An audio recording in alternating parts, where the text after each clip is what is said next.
Bonjour, hello, bienvenue dans ce nouveau tuto consacré au VBA, le cinquième de la série.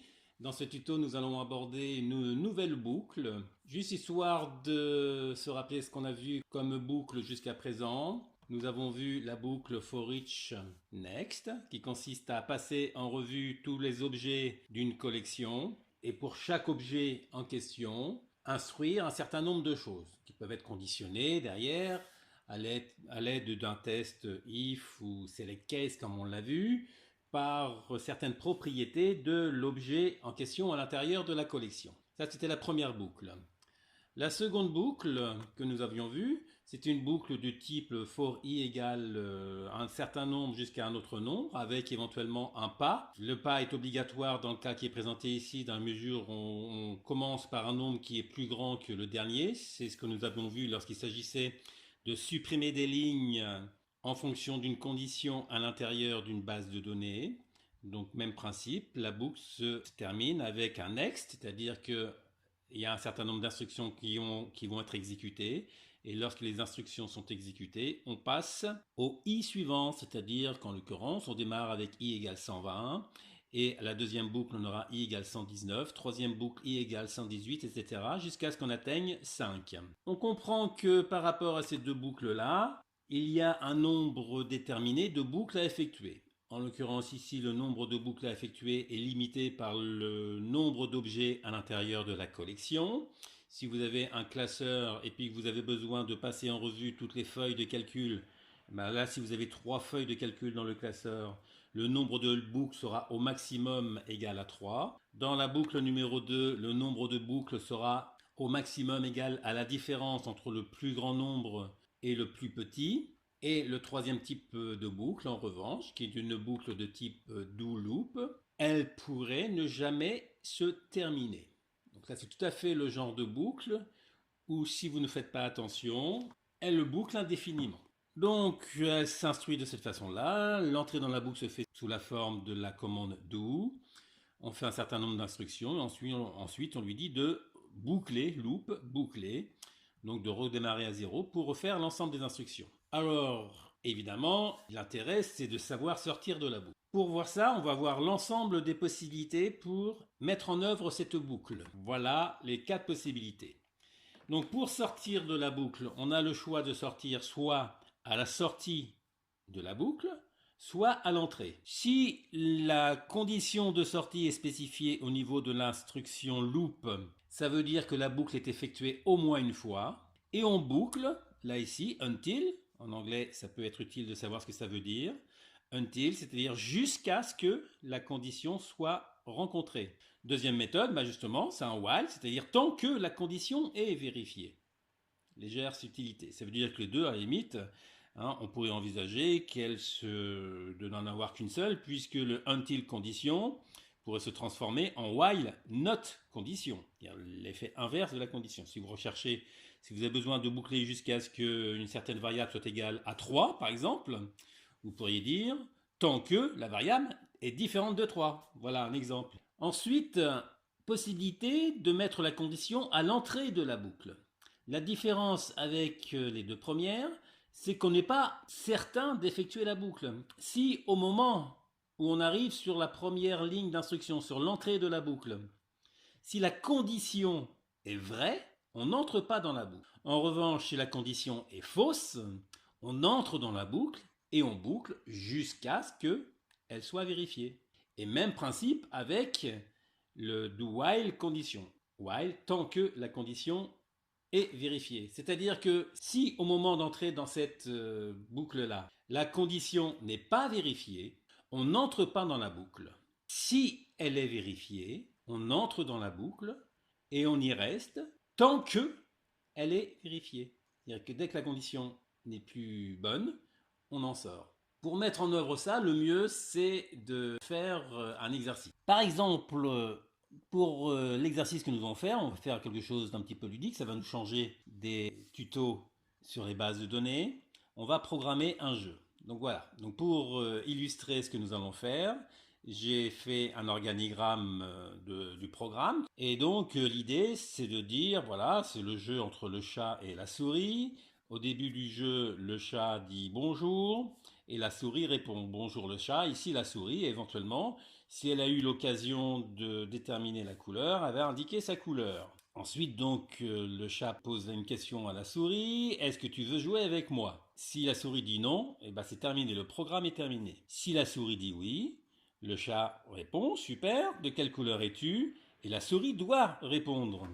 Avec un T, c'est mieux. Et donc la souris doit répondre, doit indiquer sa couleur. Donc contrairement à la question ici où là il s'agit de répondre oui ou non, ici il s'agit d'écrire une réponse, chose que nous n'avons pas encore abordée jusqu'à présent. Et on doit boucler jusqu'à ce que la souris dise non, moi je ne veux pas jouer. Ou alors on doit boucler tant que la souris dit oui, je veux bien jouer.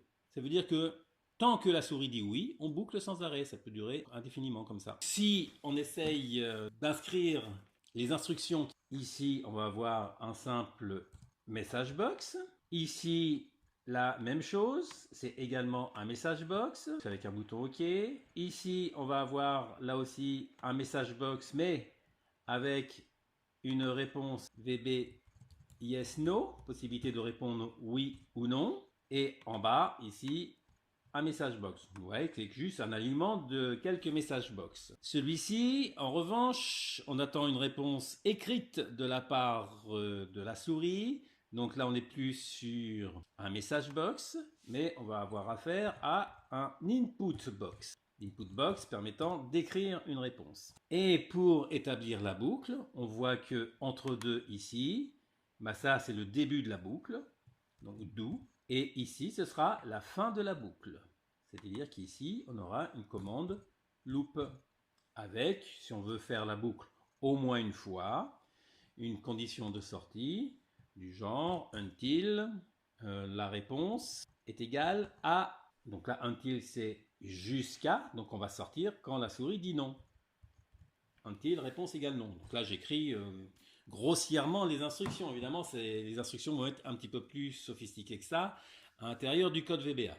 Mais l'idée du programme, c'est ça en fait. Donc, grosso modo, c'est un petit programme qui va se faire en 10 lignes. Pour pouvoir écrire le programme, on fait un petit Alt F11 pour aller côté VBA. Voilà, on est dans le code. Donc là, j'ai déjà un module parce que j'ai créé des macros pour faire tout ce genre de choses. Mais si vous démarrez sur une feuille blanche, vous n'aurez pas de module dedans. Donc il faut penser simplement à faire insertion module pour pouvoir avoir un module vierge. Avec option explicite écrit en haut du module. Je rappelle simplement rapidement que c'est dans outils options où on peut mettre déclaration des variables obligatoires de façon définitive pour que ça apparaisse automatiquement avec une largeur de tabulation à 2 ici. Et si jamais vous ne l'avez pas, à vous de réécrire manuellement option explicite. Et on démarre notre macro avec donc sub. On écrit la macro entièrement. Derrière, c'est le nom de la macro. Par exemple, je, chat, souris. Je fais entrer. Le fait de faire entrer, c'est VBA qui va mettre les parenthèses et le nsub. Et je fais une indentation avec la touche tabulation de façon à montrer qu'on est à l'intérieur d'une structure fermée, sub, nsub. On a dit que la première chose à faire, si je me remets de l'autre côté sur mon organigramme, c'est un message box. Soit, retournons dans VBA, msgbox, espace, parce que là, on ne récupère pas la réponse, c'est un simple message envoyé à l'utilisateur, donc on ne met pas de parenthèse. Le prompt, c'est le message qui va s'afficher. Qu'est-ce qu'on avait dit comme message? Bonjour, ici le chat. Soit, je mets entre guillemets, bonjour, virgule, ici le chat. Voilà, je ferme les guillemets pour le prompt. Derrière, donc on va poursuivre l'instruction avec une virgule. Par défaut, vous voyez que le bouton, c'est pas obligatoire. Si vous n'en mettez pas, c'est un bouton OK uniquement qui apparaîtra sur la boîte à messages. Maintenant, si vous voulez le préciser, vous avez le droit de dire que c'est un VB OK Only. Il y a juste un bouton OK. Ensuite, éventuellement, un titre. Le titre, c'est ce qui va apparaître en haut de la boîte à messages. Donc, on va mettre entre guillemets. Là, c'est le chat qui parle. Donc, je vais mettre simplement le chat. Voilà, l'instruction est terminée. Je peux faire entrer. Les autres arguments, on s'en fiche. Ensuite, donc, on a dit qu'on commençait la boucle. Do, tout simplement. Voilà, et je pense tout de suite à faire le loop pour faire ma structure fermée. Il faudra simplement lui donner la condition de sortie lorsqu'on saura le faire au niveau du loop. Donc à l'intérieur de la boucle, c'est la souris qui parle. Donc c'est juste un simple message à ce niveau-là. MSGBox, bonjour le chat. Ici la souris. Je vais mettre un espace ici avant de fermer les guillemets parce que on a prévu éventuellement de rajouter la couleur lorsqu'on connaîtra la couleur. On voit bien que la souris a le droit de changer de réponse à chaque fois qu'on lui pose la question. Ça veut dire que la couleur de la souris peut varier au cours du déroulement du programme. Puisque la couleur peut varier, on a besoin d'une variable que je vais donc déclarer en haut du module. Je vais la déclarer en public. Comme il s'agit d'une chaîne de caractères, une couleur c'est une chaîne de caractères, je vais commencer avec un S comme string en anglais, couleur, as, et donc là, le type de variable, c'est une chaîne de caractères, donc string. Et ça veut dire que à ce niveau-là, même si au départ je n'ai pas de couleur, ça veut dire que la couleur ne va pas apparaître dans le message, elle apparaîtra que quand je l'aurai. Le prompt ici, une fois que j'ai fermé les guillemets, il faut le concaténer, donc espace et perluette, que symbole qui est sur la touche 1, espace, S-couleur, virgule. Là aussi, il s'agit d'un simple message avec un bouton OK, donc VB OK Only. Je sélectionne, je fais tabulation, virgule. On va dire que c'est la souris qui parle. Voilà, je fais entrer pour faire la ligne suivante. Ensuite, on a la question, c'est-à-dire que le chat demande à la souris si elle veut jouer.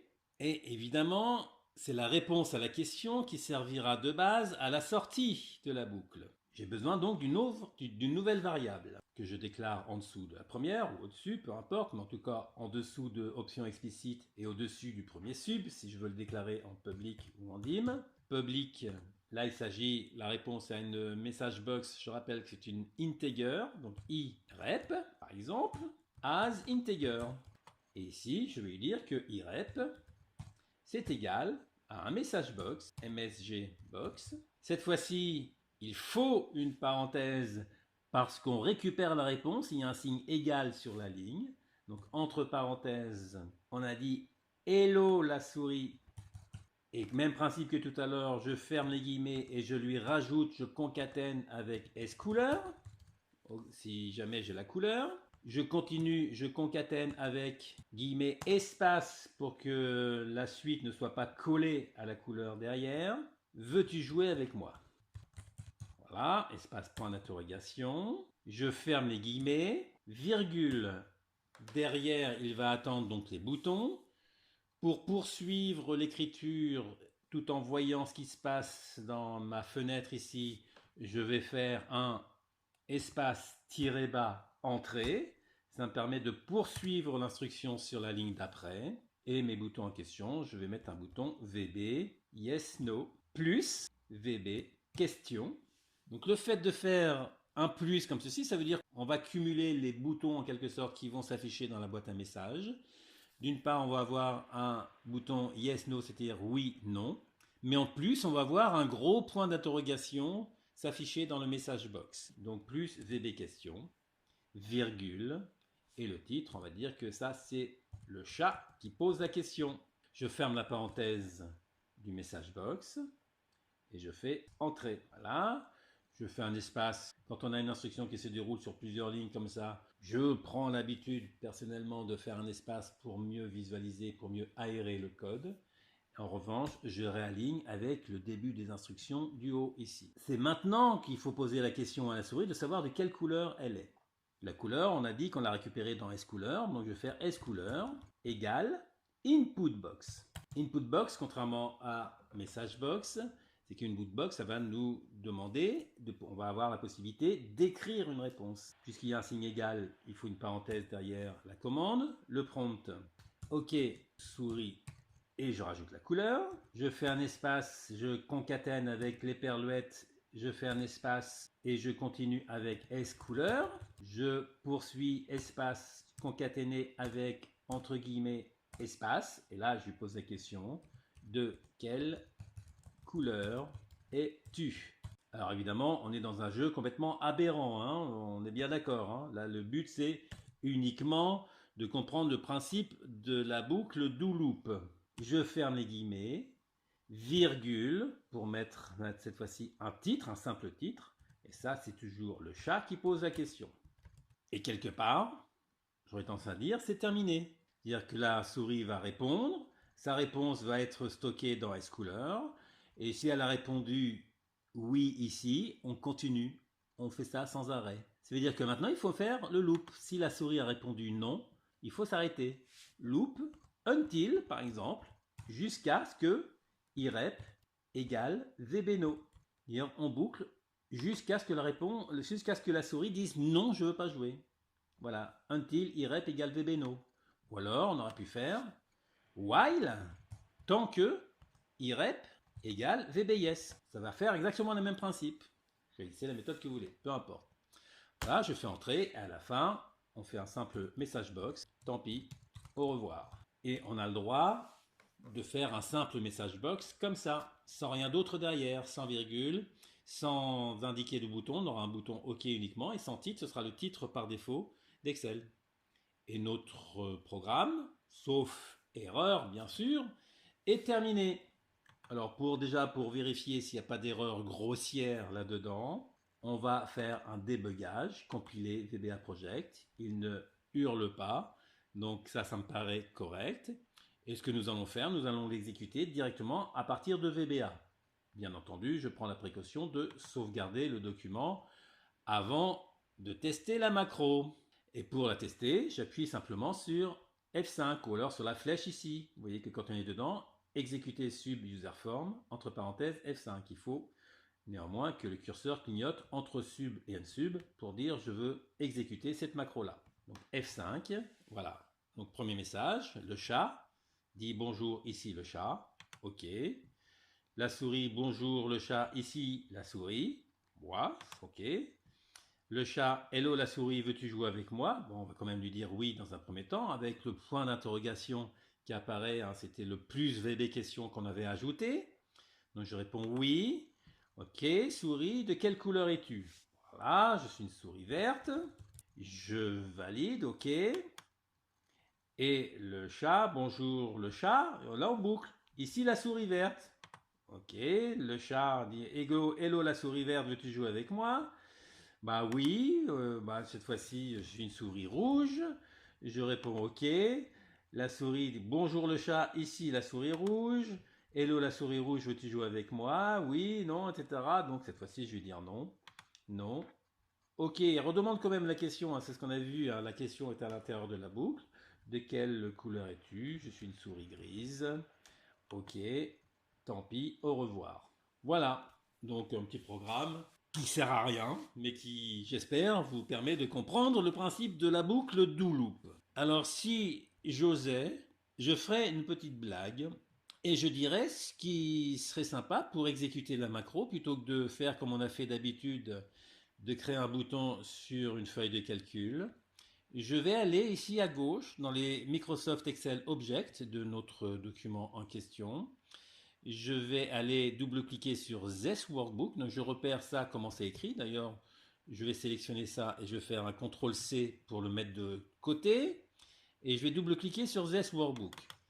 Ici, on est dans la partie privée du classeur par lui-même. Ça veut dire qu'on va pouvoir, dans cette partie-là, créer du code privé au classeur. Et quand vous regardez dans la liste déroulante, là où il y a marqué Général, on voit qu'il y a une notion de workbook, c'est-à-dire le classeur. Et dès que vous mettez classeur, il vous propose d'exécuter du code lorsque le classeur va s'ouvrir. Vous voyez tous les événements qui peuvent entraîner l'exécution de code se trouvent sur la liste déroulante de droite. Ça veut dire que tout ça, on aura l'occasion d'en reparler, hein, quand on active un classeur, après avoir sauvegardé un classeur, enfin bref, il y a tout un tas de choses. Avant de fermer un classeur, on va dire simplement, à l'intérieur de Workbook Open, je fais mon indentation à l'intérieur de la structure fermée, et je fais mon CTRL-V pour lui dire, il faut exécuter la macro qui se trouve quelque part ailleurs dans le document. Et VBA va se débrouiller pour trouver ça, à condition que ce soit bien orthographié. Donc je vais re-sauvegarder ça. Je retourne côté Excel. Je vais fermer le document. Voilà, le document est fermé et je vais l'ouvrir. Le dernier que j'ai utilisé se trouve ici, boucle VBA. Voilà. Et dès que le document s'ouvre, la macro s'exécute. Bonjour, ici le chat, etc. Bonjour, ici la souris. Veux-tu jouer avec moi? Non. Je suis une souris, peu importe. Jaune. Ok, tant pis, au revoir. Et bien voilà pour la boucle do loop. J'espère que vous pourrez tirer profit avantageusement de ce tuto. Bon courage, à ciao!